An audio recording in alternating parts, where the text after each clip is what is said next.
Welcome back to Ithaca BJJ. Ever wish your side control felt like a ton of bricks pinning your opponent like they're trapped under a boulder? Well, that's today's topic. Let's get started. First, notice here how Professor Matt uses that gable grip to pull John nice and close. Also, notice how tightly he has his head tucked and the downward pressure on John's chest. Now look at this slight adjustment. He's pulling John in even closer by eliminating all space.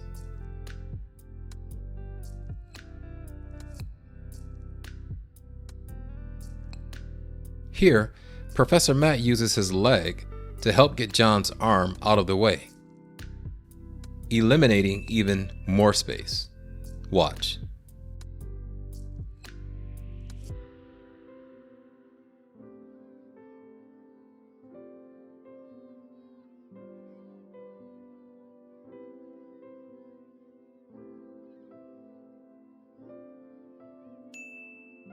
Notice how he continues to apply that downward pressure on his chest while he goes to close this gap. Here's Dr. Roddy Ferguson, another Laborio black belt. He explains here how you have to get your butt off the mat in order to keep that downward pressure on your opponent's chest. You see the difference? Many of us, what we do is we sit in this kesa gatame position and we just plant our butts on the mat. Dr. Ferguson is using this circular motion to further illustrate his point. Even though he's moving in this tight circle, he's keeping that pressure on his opponent's chest the entire time, forcing a tap. Yes, people do tap to top pressure.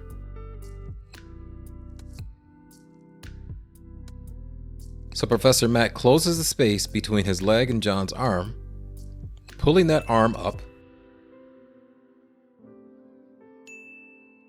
and getting rid of that space.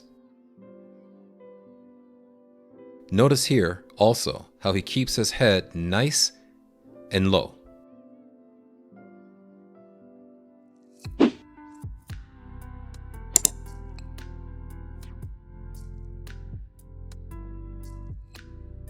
What he explains here is that you almost have to think of it as if you're wringing out a towel. Think of your opponent as you're wringing them out like a towel, squeezing out every bit of air as you can. But again, the key is keeping yourself off the mat. Because as you elevate your butt, that puts down pressure on their chest. So he's explaining here how the importance of keeping the head down. Notice here how John's head is low, he's high up on Professor Matt's chest, and he keeps that pressure on even as he changes positions. Again, here's Dr. Roddy Ferguson. Here's what BJJ guys typically do. They just change position and go to their knees, relieving all pressure. What you need to do is once you get that pressure on, you need to keep it on by keeping your butt off of the mat and maintaining pressure even as you're transitioning from one position to another. Watch this. You see that? Same position.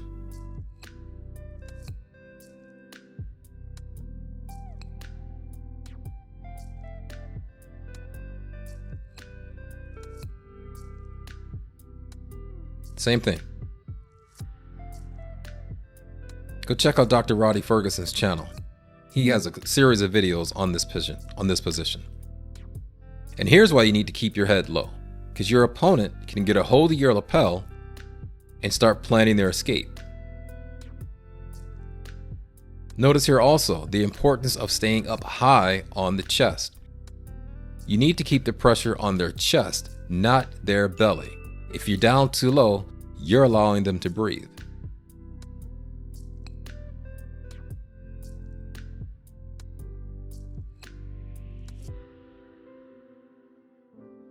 Now notice here, Brian working with Vince.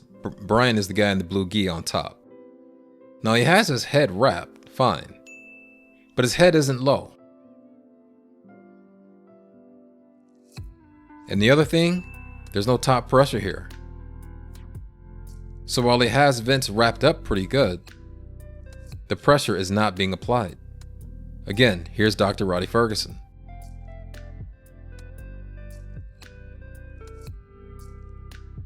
Now, something that's common is that the bottom opponent will use that arm to block your hip to stop your advance. Professor Matt is going to use this leg to come around and put pressure down on that arm.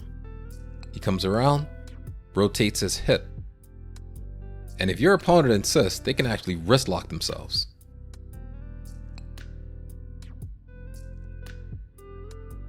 What he's saying here is you want to bring that knee as if you're bringing the knee to the shoulder and then rotating the hip. So it's John's arm against Professor Matt's legs and his hips.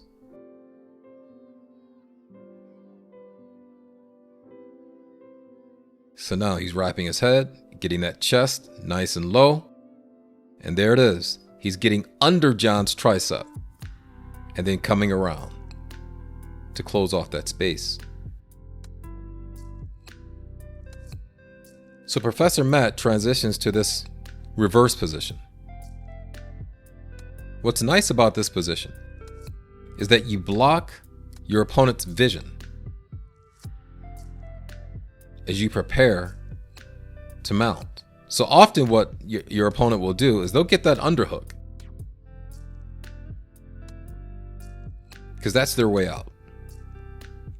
But what Professor Matt is doing here is he's blocking John's hip. And as he's blocking John's hip, he continues to move himself backward, giving himself even more space. Why is space important here? Because he's looking to mount.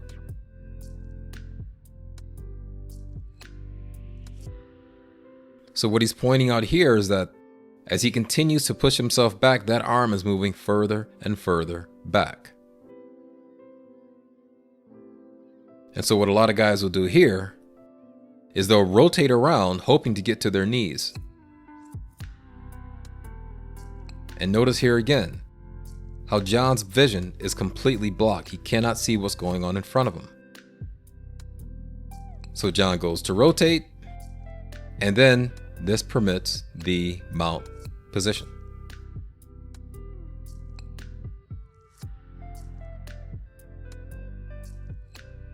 So here's a slight variation on that same position. Look at John's head. He is completely blind to what's going on.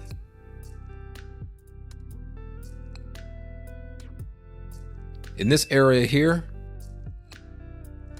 he has no clue what Professor Matt is up to.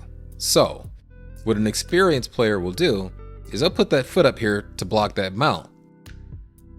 So you just grab your foot and rotate over into the mount position.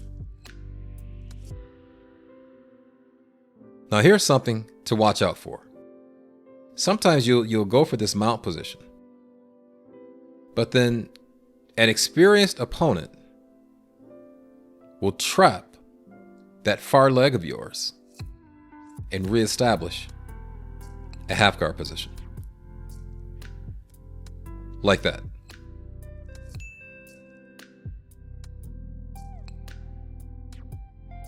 So Professor Matt is going to illustrate a little trick here to prevent that from happening.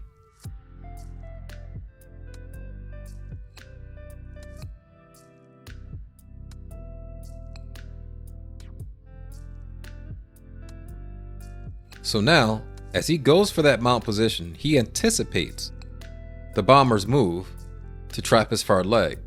So he sweeps that leg over the bomber's thighs and transitions to a knee on belly. What this permits him to do then is to rotate back into the mount position.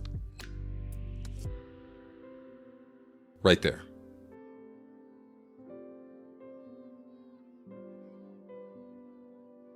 Now, something else that you can use with this position is you can actually bait your opponent and trap them into an omoplata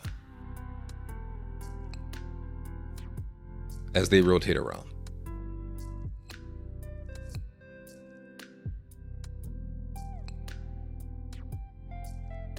Now, a common defense of this position is for your opponent to use his arms to block your near arm from getting to the head.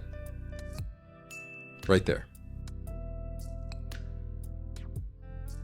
Notice here that Professor Matt is also rotating his hips towards John because he wants to reestablish his guard.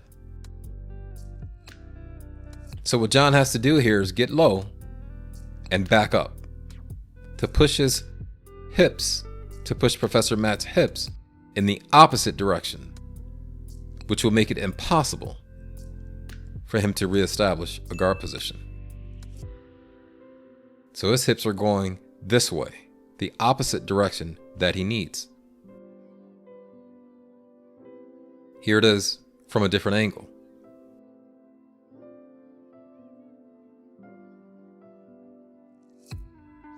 So Professor Matt is explaining here that his hips are being pushed to the opposite side of his head. So why is all this important? Because once you get this solid control and this heaviness on your opponent, it opens up all kinds of goodies. So Professor Matt traps Brian's arm with his gi. So that arm is trapped and cannot launch a defense. So Professor Matt comes up and you expect, aha, he's going to go for a mount, but instead, he goes for a triangle.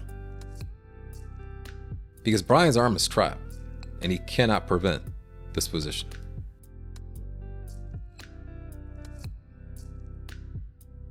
Now, it doesn't look like the perfect triangle, right? We've got all this space here. However, Brian's artery is cut off here. There is no space here. There's nothing to do here except to tap.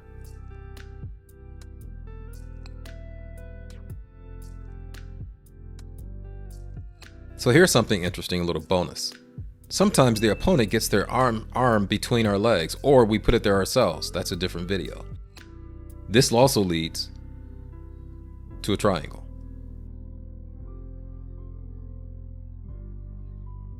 But folks, all of this is made possible because you're applying proper top pressure in side control. And since you made it this far, check out this next video that YouTube thinks you'll like. Thanks again for watching, and remember to like and subscribe.